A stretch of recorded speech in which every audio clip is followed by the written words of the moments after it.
Hello everybody and welcome to Forever Rugby on SuperSport, where the Sharks have been outclassed, if we're being very honest, by the Stormers at home, with the Stormers running out 20 points to 10 victors in what was a very, very good performance from the Stormers, a complete performance, because I think they dominated pretty much every aspect of the game. I thought that the pack stood up well for the Stormers and really matched the Sharks one-on-one.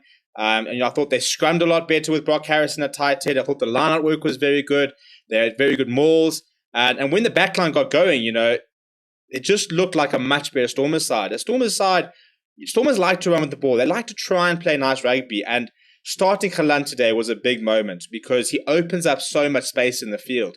And, when you then got the confidence, and Monty Liebach, for example, is playing with confidence, things start happening. And for the first time, arguably this year, the Stormers centers pitched up. I thought that Dan du Plessis and Ruan Nel suddenly looked like the Stormers combination that I think John Dobson's been waiting to see for quite a while.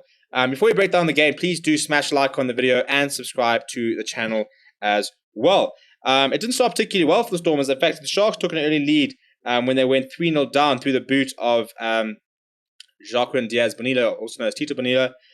He then missed opportunity for points in the 35th minute. Now, both teams in the first half, I thought the first half was quite even, and I thought the Sharks had opportunities. They still were getting a little bit of purchase from the scrums, not as much as last week, but the Stormers had big moments. They had the Dan du Plessis break inside the 22. They had two breaks with Ruan Nel and Sébastien Natta out the left-hand side. Warren Khalan creating the space for that, but that final pass just not going to hand. But a moment of magic, as finally towards the end of the half, eventually saw Sébastien Natta going over, and the halftime score went in with 7 points to 3. Still quite an even game. But the second half, the Stormers came out and they just looked like a different side. And the Sharks just couldn't do anything right. They were knocking the ball on. They were losing at scrum time. They were making silly mistakes. They kind of looked like a side which didn't quite know what was going on. And early on, the Stormers extended their lead as Monty Liebach took 3 points after the Stormers kind of camped out in the Sharks 22 for quite an extended period of time. And then it also started going a little bit haywire when when RJ Smith went over in the 52nd minute. And again, it was physicality. Even before it got in, it looked like it was a matter of time before the Stormers were going to score. Monty Liebach added the extras, and suddenly at 17-3, it was looking a little bit grim for the Sharks. I think the introduction of Grant Williams did help. He added a little bit of pace to the team itself. And a bit of spark, and he actually did go over in the 63rd minute. Buddha Chamberlain converting that to make it 17 points to 10. But then the sort of final sucker blow came in the 70th minute when Monty Liebach then added an extra 3 to create a 10-point gap. Sharks had opportunities to get themselves back in the game, but at the same time, Stormers also had opportunities to really kill the game off. And I just don't think the Sharks good enough today. I think that's the honest truth. I think a lot of Sharks fans will admit that on paper, they had all the players, they had everything they needed, but it wasn't good enough on paper. I thought Jeremy Ward struggled defensively in terms of the Sharks' defensive system. Looked a little bit porous at times. Dan du Plessis making quite a few breaks in between there, which is not what you've seen in the past couple of weeks. So that's maybe an aspect that the Sharks need to revisit. But I also thought that the Stormers were winning the kicking game. Angela Davis was pretty good under the high ball. A couple of silly mistakes from the Sharks. But the Stormers were deserved victors, and the Sharks is back to the drawing board after winning one, losing one, and drawing one in their first 3 games. The Stormers are actually unbeaten in 2022. So after signing off their year last year with a horrible loss against the Lions, they're looking at a much better side.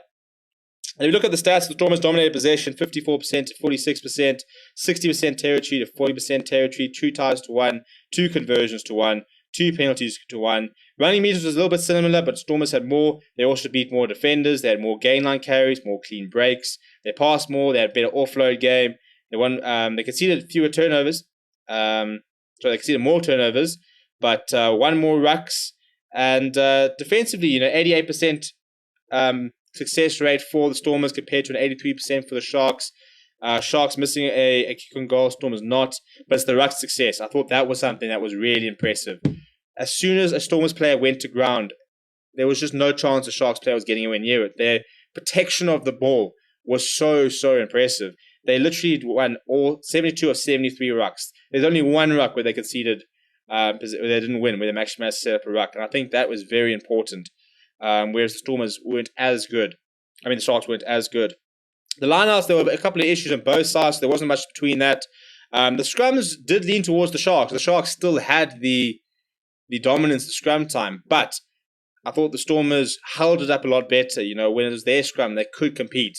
And Saturday Sunday actually coming on made a bit of a difference, and the Stormers started scrummaging a lot better. And then when the Sharks reserve front row came on, the Stormers suddenly had the upper hand. Players who I thought played quite well for both sides. I'm looking at, I think Siya Kolisi did a lot of the hard yards. I think he made about 13 or 14 tackles, but we didn't really see too much of him. Thought that Johnny Labuskakni worked quite hard in defense, made 9 tackles. We saw quite a lot of running from... we didn't see much of Makazuma Pimpy, which I think doesn't help either. I thought Jaden Hendrickson wasn't at his best. Grant Williams definitely added a bit of impetus when he came on. But Warwick Galant, I thought, was very impressive. Created a lot of space, made a lot of passes. Ruan Nal looked a lot better today. Dan Duplessis broke quite a lot of contact. beat 2 defenders, a clean break, an offload. It's the type of performance you want to see from an inside centre. So lots of work to do for the Sharks. For the Stormers, it's about being able to replicate this type of performance. It's about to make sure that their pack is always up to the task. They can look at any team, any lineup, and back themselves regardless of who they're taking on. But let me know what you thought about the game down in the comments below. Please do smash like on the video and subscribe to the channel as well. Thank you very much for watching. My name is Steven, and I'll chat to you soon.